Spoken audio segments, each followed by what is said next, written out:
Skola nav tikai ēka, to pierāda šī satikšanās starp absolventiem, kas mācījušies gan Kalēju ielas telpās, gan Ziemeļu ielā. Šoreiz visi vienojas jaunajā Vidzemes koncertzālē, kur koncertā aizņemtas teju visas 800 vietas. Absolventi teica, ka priecājas satikt ne tikai skolas biedrus, bet arī skolotājus un vēl jo vairāk redzēt tos uzstājamies. Es esmu 2009. gada absolvente un gribēju satikt savus kursabiedrus. Kādas ir tās spilgtākās atmiņas par laiku, ko pavadījāt Alfrēda Kalniņa Cēlas mūzikas vidusskolā? Vispār tas atmosfēra, kopā būšana ar kursabiedriem. Esmu bijusi visus salidojumus, esmu atcēlusi visus iespējamos pasākumus, kādi man pārklājās, ja gadienā ir Cēlas mūzikas skolas salidojums. Es šodien braucu iekšā Cēsīs un teicu sveika, man jaunības pilsēta, jo tie ir gadi, kuri nav aizmirstami, un tie ir tavēji, un tā ir tava jaunība. Mūzikas skola man, protams, asociējās ar Ziemeļu ielu 16, ar veco skolas ēku, kur mēs bijām maz audzēkņu kursā, mēs arī bijām līdz 21. kursā, kas stājāmies.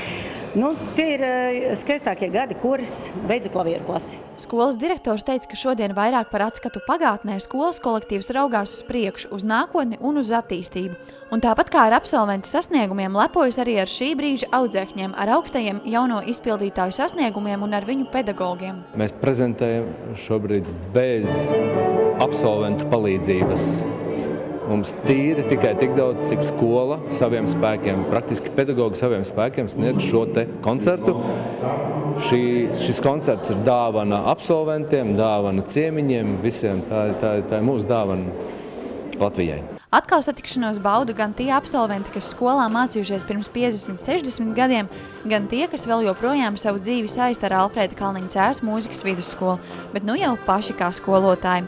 Ilze Maskalne šajā koncertā ne tikai uzstājas pati, bet sagatavojas arī savus audzēkņus un teica, ka skolas dzīve gan viņas skolnieces gados, gan tagad ir krāšņa un skaistiem notikumiem bagāta un savu izvēli te strādāt viņa nenožēlo. Mēs visi audzēkņi savstarpēji bijām draudzīgi ļoti, un arī tagad šī, kā saka, skolas īpašība nav zudusi, jo visi bērni viens otru pazīst un ir ļoti viens pret otru atvērti un draudzīgi un mīļi, man tā jāsaka.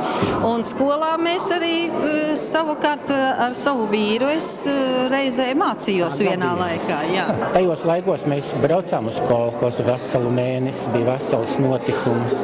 Tāpat arī mums bija kopēji pasākumi Gaujas pludmalē, kur tagad ir aizaugusi, tagad pavisam citā vietā peldās jaunā paudze.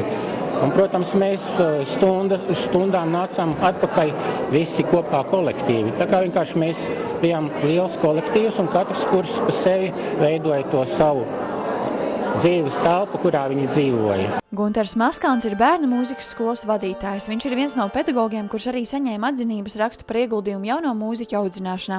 Bet sieva Ilze strādā skolā jau 35 gadus un ir klavieru nodaļas vadītāja. Un viņai skolas svētku dienā paldies teica par ilgadēju radošu un nozīmīgu ieguldījumu jauno mūziķu audzināšanā.